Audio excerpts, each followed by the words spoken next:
أعوذ بالله من الشيطان الرجيم. بسم الله الرحمن الرحيم. يسألونك عن الأهلة قل هي مواقيت للناس والحج وليس البر بأن تأتوا البيوت من ظهورها ولكن البر من اتقى وأتوا البيوت من أبوابها واتقوا الله لعلكم تفلحون. وقاتلوا في سبيل الله الذين يقاتلونكم ولا تعتدوا إن الله لا يحب المعتدين. واقتلوهم حيث ثقفتموهم وأخرجوهم من حيث أخرجوكم والفتنة أشد من القتل ولا تقاتلوهم عند المسجد الحرام حتى يقاتلوكم فيه فإن قاتلوكم فاقتلوهم كذلك جزاء الكافرين.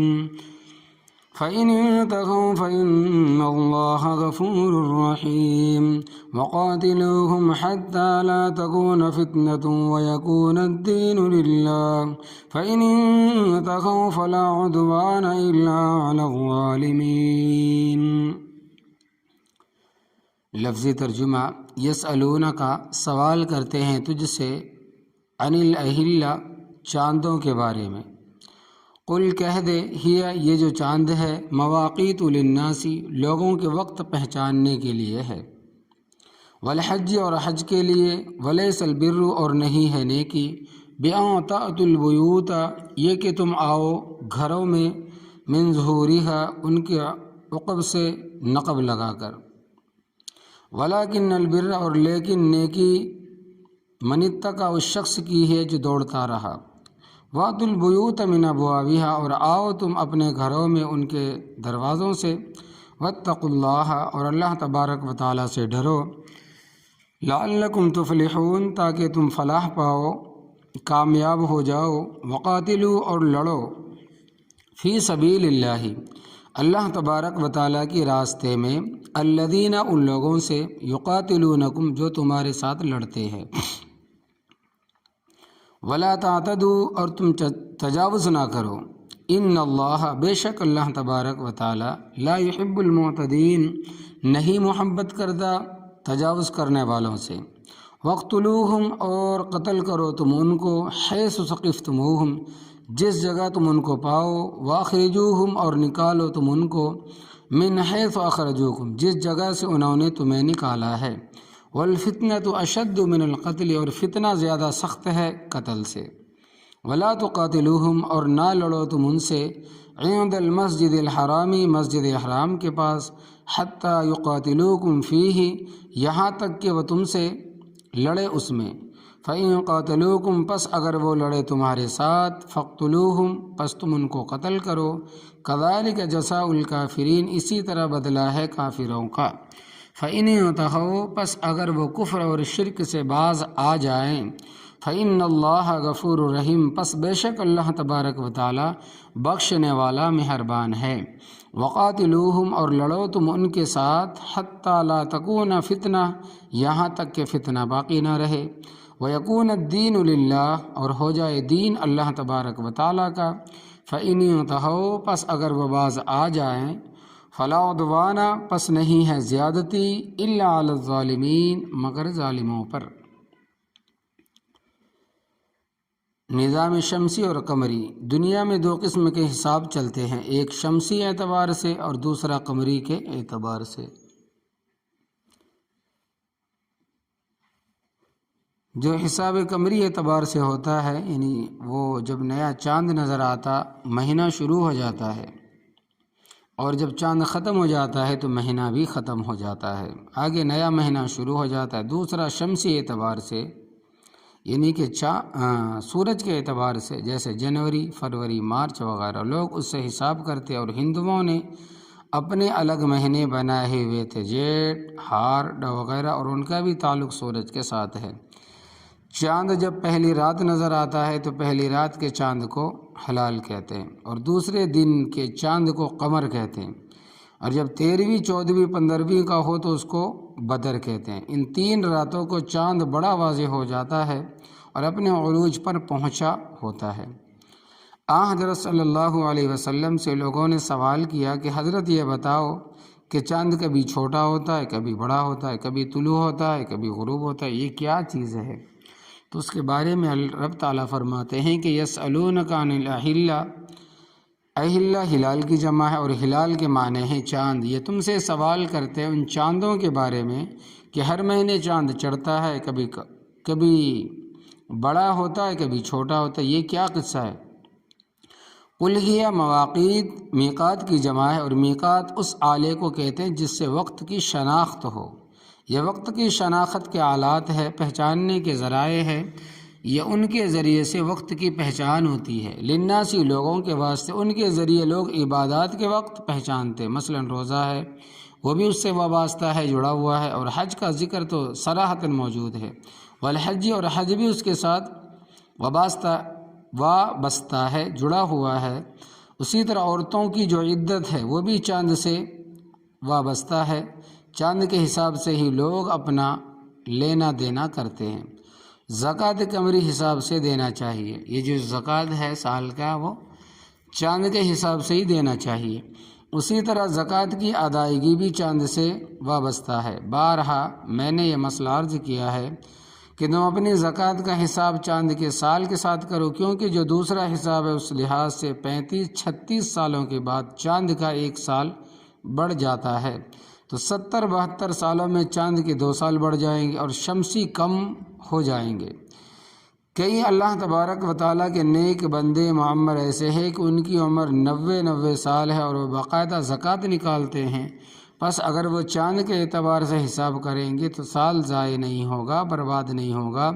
ورنہ تقریباً 36 سال کے بعد چاند کے اعتبار سے 1 سال بڑھ جاتا ہے تو 1 سال کی زکوٰۃ رہ جائے گی، لہذا زکوٰۃ چاند کے سال کے حساب سے ہی دینی چاہیے۔ مثال کے طور پر یکم رمضان کو تمہارا سال ختم ہو جاتا ہے یا یکم شوال کو ختم ہو جاتا ہے تو ہر سال اس وقت ادا کر دیا کرو، کیونکہ اللہ تبارک و تعالیٰ سب کو مال ایک ہی مہینے میں نہیں دیتا، کسی کو کسی مہینے ملا، کسی کو کسی مہینے ملا، تو جس کو جس مہینے میں ملا ہے وہ اسی مہینے میں اگلے سال صاحب نصاب ہوگا اور اسی مہینے کے اعتبار سے زکوٰۃ نکالے گا۔ اس واسطے زکوٰۃ کے لیے شریعت نے کوئی مہینہ مقرر نہیں کیا،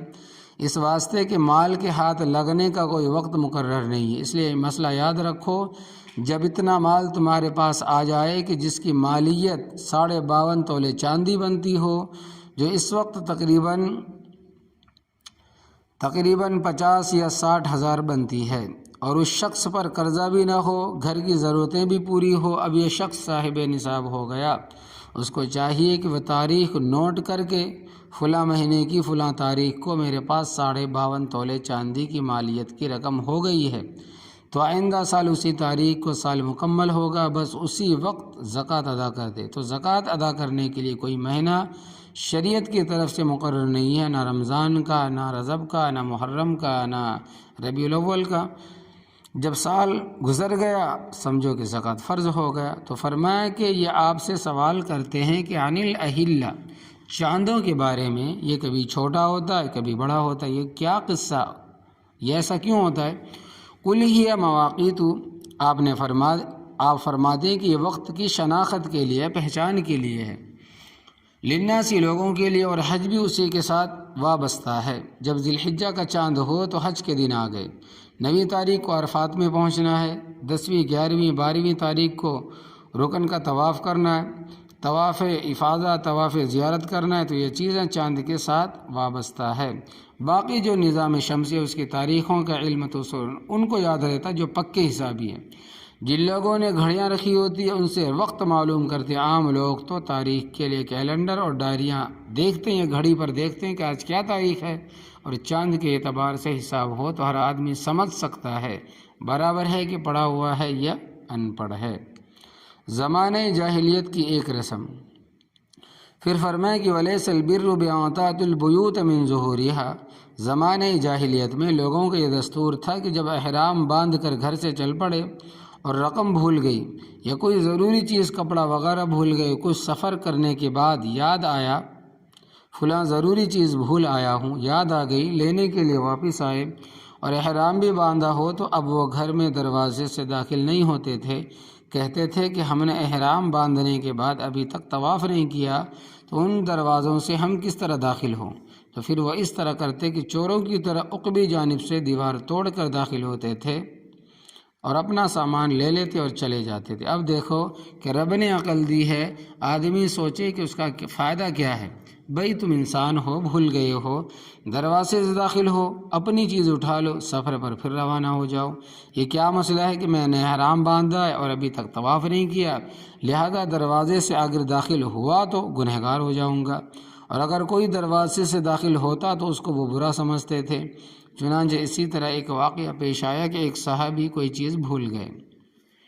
ایک صحابی کا واقعہ اسی طرز پر ہے کہ چنانچہ اسی طرح ایک واقعہ پیش آیا کہ ایک صحابی رسول کوئی چیز بھول گئے۔ کچھ سفر کرنے کے بعد یاد آیا کہ میں تو بڑی اہم چیز گھر چھوڑ آیا ہوں اور تھے بھی قافلے کے ساتھ، اس لیے جلدی جلدی آئے کہ قافلے سے رہ نہ جاؤں، دور نہ ہو جاؤں، بچھڑ نہ جاؤں، اور دروازے سے داخل ہوئے، اپنا سامان لیا، جلدی سے واپس چلے گئے، قافلے کے ساتھ جا کر مل گئے۔ محلے والوں نے شور ڈالا کہ دیکھو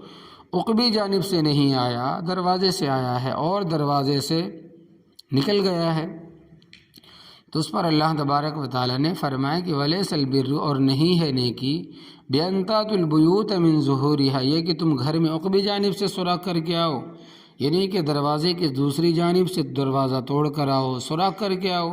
وَلَكِنَّ الْبِرَّ مَنِ اتَّقَىٰ، لیکن نیکی ان کی ہے جو رب سے ڈرتے ہیں، کیونکہ نیکی رب تعالیٰ کے حکم ماننے میں ہے، رسم و رواج میں کوئی نیکی نہیں ہے۔ وَأْتُوا الْبُيُوتَ مِنْ أَبْوَابِهَا،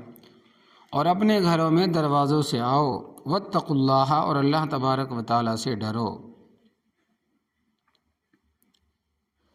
لعلکم تفلحون، تاکہ تم کامیابی اور فلاح پاؤ۔ اللہ تبارک و تعالیٰ نے جو احکام دیے ہیں ان پر عمل کرو جو کہ عین فطرت کے مطابق ہے۔ تذکرہ صلح حدیبیہ اور لڑائی کی مشروط اجازت۔ آگے دوسرا مسئلہ ہے، وہ یہ ہے کہ ہجرت کے چھٹے سال حضرت صلی اللہ علیہ وسلم کے ساتھ تقریباً 1500 صحابہ کرام رضی اللہ عنہم تھے، مکہ مکرمہ عمرہ کرنے کے لیے آئے، اور آپ صلی اللہ علیہ وسلم نے چلنے سے پہلے ایک خواب بیان فرمایا تھا جس کا ذکر قرآن پاک میں آتا ہے۔ وہ خواب یہ تھا کہ آپ صلی اللہ علیہ وسلم نے دیکھا کہ آپ صلی اللہ علیہ وسلم مسجد حرام میں داخل ہوئے ہیں، بیت اللہ کا طواف، صفا مروہ کی سعی کی ہے، اور پھر کچھ لوگ سر منڈا رہے ہیں اور کچھ لوگ کتروا رہے ہیں۔ جب حضرت صلی اللہ علیہ وسلم نے اس خواب کا تذکرہ صحابہ کرام رضی اللہ عنہم سے کیا تو وہ بیت اللہ شریف کی محبت میں بےتاب ہو گئے۔ انہوں نے یہی سمجھا کہ ان قریب بیت اللہ شریف کی زیارت نصیب ہوگی اور ہم اسی سال عمرہ کریں گے، کیونکہ حج ابھی فرض نہیں ہوا تھا، کیونکہ یہ بات سن 6 ہجری کی ہے، اور اس وقت عمرہ ہی کیا جاتا تھا، حج تو فرض تھا نہیں۔ اس سے پہلے مسلمانوں کی مکہ والوں سے بدر، احد، خندق کی لڑائیاں ہو چکی تھی۔ بدر کی لڑائی ہجرت کے دوسرے سال اور احد کی لڑائی تیسرے سال، خندق کی لڑائی ہجرت کے 5ویں سال پیش آئی، اور اسی کو غزوہ احزاب بھی کہا جاتا ہے، اس لیے کہ مشرکین نے کئی قبائل کو اکٹھا کر کے اپنی قوت جمع کر کے مدینہ طیبہ پر حملہ کا پروگرام بنایا تھا۔ جب حضرت صلی اللہ علیہ وسلم اپنے صحابہ رضی اللہ عنہم کے ساتھ عمرہ کے لیے روانہ ہوئے اور حدیبیہ کے مقام پر پہنچے تو مشرکین نے وہاں مسلمانوں کو روک لیا اور کہا کہ ہم آپ لوگوں کو مکہ میں داخل نہیں ہونے دیں گے۔ حدیبیہ کنواں تھا اور اسی کی وجہ سے وہاں گاؤں کا نام حدیبیہ مشہور ہو گیا، اور یہ مکہ سے تقریباً 8-9 میل کے فاصلے پر ہے۔ حضرت صلی اللہ علیہ وسلم نے اپنے صحابہ رضی اللہ عنہم کے ساتھ حدیبیہ کے مقام پر ٹھہرے، اور وہاں سے حضرت عثمان رضی اللہ تعالیٰ عنہ کو نمائندہ بنا کر بھیجا کہ مکہ والوں کو یقین دلائیں کہ ہم صرف عمرہ کے لیے آئے ہیں، لڑائی وغیرہ کا کوئی ہمارا ارادہ نہیں۔ حضرت عثمان رضی اللہ تعالیٰ عنہ مکہ پہنچے تو مشرکین نے حضرت عثمان رضی اللہ تعالیٰ عنہ کو روک لیا اور یہ خبر مشہور کر دی کہ عثمان رضی اللہ تعالیٰ عنہ کو شہید کر دیا گیا۔ جب حضرت صلی اللہ علیہ وسلم کو یہ خبر ملی تو آپ صلی اللہ علیہ وسلم نے اپنے صحابہ رضی اللہ عنہم سے جو وہاں موجود تھے درخت کے نیچے بیعت لی، جس کو بیعت رضوان کہتے ہیں، اور اس کا ذکر سورۃ الفتح میں موجود ہے۔ پھر بعد میں معلوم ہوا کہ حضرت عثمان رضی اللہ تعالیٰ عنہ کے قتل کی خبر غلط اور وہاں کفار کی جانب سے سہیل بن عمرو نے صلح کی شرائط حضرت صلی اللہ علیہ وسلم سے طے کی اور صلح ہو گئی۔ ان شرائط میں سے ایک شرط یہ تھی کہ اب مسلمان واپس چلے جائیں اور آئندہ سال عمرہ کے لیے آئے اور صرف 3 دن مکہ میں رہ سکیں گے اور مسلح ہو کر نہیں آئیں گے۔ مسلمانوں کو وقتی طور پر اس صلح کی وجہ سے پریشانی ہوئی، مگر حضرت صلی اللہ علیہ وسلم نے ان کو تسلی دی اور پھر اس صلح کی وجہ سے مسلمانوں کو بالآخر جو نتائج حاصل ہوئے مسلمانوں کے حق میں بہت ہی بہتر تھے۔ جب صلح کے بعد حضرت صلی اللہ علیہ وسلم نے واپسی کا حکم دیا تو بعض صحابہ کو اشکال ہوا کہ حضرت صلی اللہ علیہ وسلم نے خواب بیان فرمایا تھا کہ ہم نے طواف کیا ہے، مکے میں داخل ہوئے ہیں، حالانکہ ہم تو مکے میں داخل ہوئے بغیر ہی واپس جا رہے ہیں۔ تو حضرت صلی اللہ علیہ وسلم نے فرمایا کہ میں نے یہ کہا تھا کہ ہم اسی سال مکے میں داخل ہوں گے، طواف کریں گے۔ تو صحابہ رضی اللہ عنہم نے کہا کہ اسی سال کے بارے میں تو نہیں فرمایا تھا۔ تو آپ صلی اللہ علیہ وسلم نے فرمایا کہ ضرور وہ دن آئے گا جب خواب پورا ہوگا اور ہم مکے میں داخل ہو کر طواف کریں گے۔ حضرت صلی اللہ علیہ وسلم جب اپنے صحابہ کو لے کر واپس تشریف لے گئے اور آئندہ سال عمرہ کی تیاری شروع کی تو بعض صحابہ رضی اللہ عنہم کو اشکال ہوا کہ ہو سکتا ہے کہ اس دفعہ بھی مشرکین ہمیں مکے میں داخل ہونے سے روکے اور اپنے عہد کو پورا نہ کرے اور لڑائی پر آمادہ ہو جائے تو ہم کیا کریں گے، اس لیے کہ ہم تو احرام کی حالت میں ہوں گے اور احرام کی حالت میں لڑائی ممنوع ہے، اور پھر یہ اشہر الحرم حرمت والے مہینوں میں سے ذوالقعدہ حرمت والا مہینہ، اور اس وقت حرمت والے مہینے میں لڑائی منع تھی، اور پھر یہ بھی مکہ مکرمہ حرم میں ہے اور حرم کے احاطے میں لڑائی منع ہے، تو کافر تو اس کی پرواہ نہیں کریں گے، ہم کیا کریں گے؟ تو اللہ تبارک و تعالیٰ نے یہ آیت نازل فرمائی کہ وَقَاتِلُوا فِي سَبِيلِ اللَّهِ الَّذِينَ يُقَاتِلُونَكُمْ، اور تم اللہ تبارک و تعالیٰ کے راستے میں ان سے لڑو جو تمہارے ساتھ لڑتے ہیں، وَلَا تَعْتَدُوا، اور تم زیادتی نہ کرو۔ اس کا مطلب یہ ہے کہ اگر تمہارے ساتھ نہیں لڑتے بلکہ معاہدہ کی پابندی کرتے ہیں تو تم زیادتی مت کرو۔ اسی طرح جو لوگ تمہارے ساتھ نہیں لڑتے، بوڑھے، بچے، عورتیں، وہ لوگ جو تمہارے سامنے اپنے اسلام کا اظہار کرے ان کو مت قتل کرو، اس لیے کہ تمہاری جانب سے زیادتی ہوگی۔ ان اللہ لا يحب المعتدین، بے شک اللہ تبارک و تعالی حد سے تجاوز کرنے والوں اور زیادتی کرنے والوں کو پسند نہیں کرتا۔ وَاقْتُلُوهُمْ حَيْثُ ثَقِفْتُمُوهُمْ وَأَخْرِجُوهُمْ مِنْ حَيْثُ أَخْرَجُوكُمْ،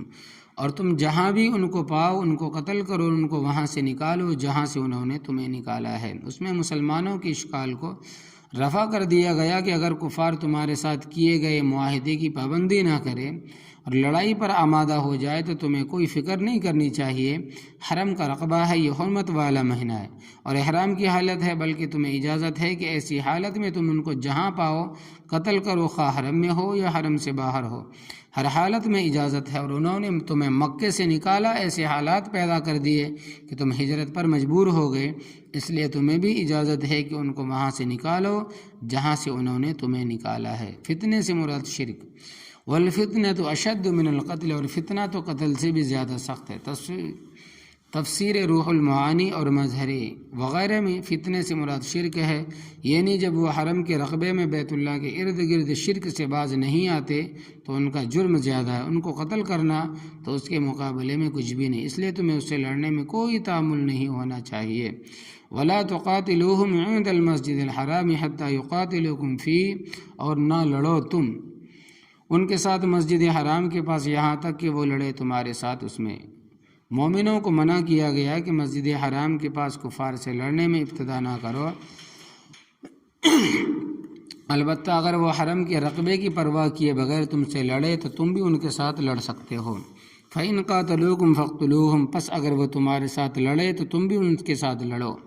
كَذَلِكَ جَزَاءُ الْكَافِرِينَ، اسی طرح ہے سزا کافروں کی، اس لیے کہ کافر سزا کے بغیر باز آنے والے نہیں ہے۔ فَإِنِ انْتَهُوا فَإِنَّ اللَّهَ غَفُورٌ رَحِيمٌ، پس اگر وہ باز آ جائیں تو بے شک اللہ تبارک و تعالی بخشنے والا مہربان۔ باز آنے کا مطلب یہ ہے کہ وہ کفر اور شرک سے توبہ کر لے اور اپنے سابق گناہوں کی معافی مانگ لے، یعنی پہلے کی گناہوں کی معافی مانگ لے۔ وَقَاتِلُوهُمْ حَتَّى لَا تَكُونَ فِتْنَةٌ وَيَكُونَ الدِّينُ لِلَّهِ، اور ان کافروں سے لڑائی کرو یہاں تک کہ کوئی فتنہ باقی نہ رہے اور دین خالص اللہ ہی کے لیے ہو جائے۔ کفر و شرک، ظلم و زیادتی، یہ فتنے ہی ان کو مٹا کر دین اسلام کو بلند کرنا مسلمانوں کی ذمہ داری ہے۔ اس لیے فرمایا کہ تم کافروں سے اس وقت تک لڑتے رہو جب تک فتنہ ختم نہیں ہو جاتا اور دین خالص اللہ تبارک و تعالیٰ کے لیے نہیں ہو جاتا۔ عدوان کے معنی علامہ آلوسی رحمۃ اللہ علیہ کے نزدیک فَإِنِ انتهوا فَلَا عُدْوَانَ إِلَّا عَلَى الظَّالِمِينَ، پس اگر وہ باز آ جائیں تو کوئی زیادتی نہیں ہے مگر ظالموں پر۔ عدوان کا معنی علامہ آلوسی رحمہ اللہ نے کیا ہے کہ قتل کی سزا، تو اس لحاظ سے مطلب یہ ہوگا کہ اگر یہ لوگ کفر و شرک اور مسلمانوں سے لڑائی وغیرہ سے باز آ جائے تو ان کو قتل کی سزا نہ دو، اس لیے کہ قتل کی سزا تو ان لوگوں پر ہے جو ظالم ہیں اور اپنے کفر اور شرک اور دیگر برے عقائد پر ڈٹے ہوئے ہیں، اور جب یہ لوگ ان باتوں سے باز آ جائیں تو ظالم نہیں رہے، اس لیے ان کو جہاد کے ذریعے سے قتل کی سزا بھی نہ دو۔ اللہ عمل کی توفیق عطا فرمائے، آمین یا رب۔